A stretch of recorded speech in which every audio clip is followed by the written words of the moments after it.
Hi, this is Dr. Reginald Garcon, Registrar at Washington Adventist University. Today I want to quickly share with you some helpful tidbits in identifying the difference between I grades and DG grades and how you'll go about filling out the paperwork to get those grades recorded for students.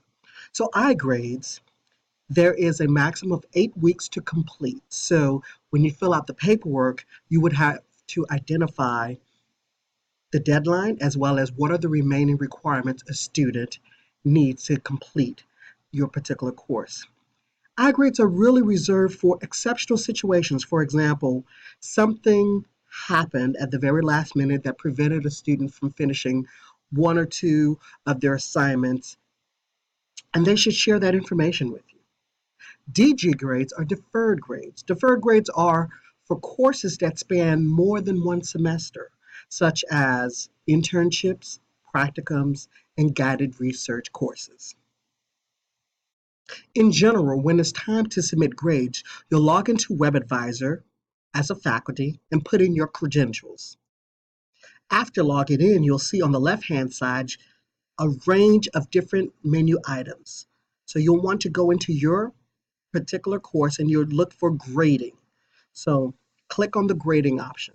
It is always important to select the correct term. It's either fall, spring, or summer, and click Submit. Next, you have to always distinguish between if you're entering a midterm or a final grade. Your class roster will show as this: your list of students on the left, followed by their status, and then the grade you would enter. Now, for I's and DG grades, you are not able to submit those grades online through WebAdvisor because we actually need the paperwork. All forms from the Office of the Registrar can be found in Document Library, and you as faculty do have access to it.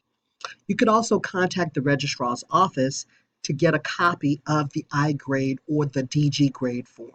So here in looking at the form, you want to make sure you fill it out completely with the student's name, the term, not only that you want to identify that you're providing the incomplete, but there is a date for it to be completed. You have up to 8 weeks for the students to complete the grade, or it could be an earlier time frame. Next, there is an area on the form where, in the event that the student does not complete the incomplete grade, what would be the default grade? So you would need to enter that, because if one is not provided, then the default grade would be an F grade after the deadline has passed. Last, of course, you want to make sure that you as faculty sign off on the paperwork and the appropriate chair or dean for the course signs off. And for DG grades, the process is the same. Get the form, fill it out, and students have up to a year to complete the course, the remaining coursework. If that is not done, then a failing grade will be issued. Make sure it's filled out.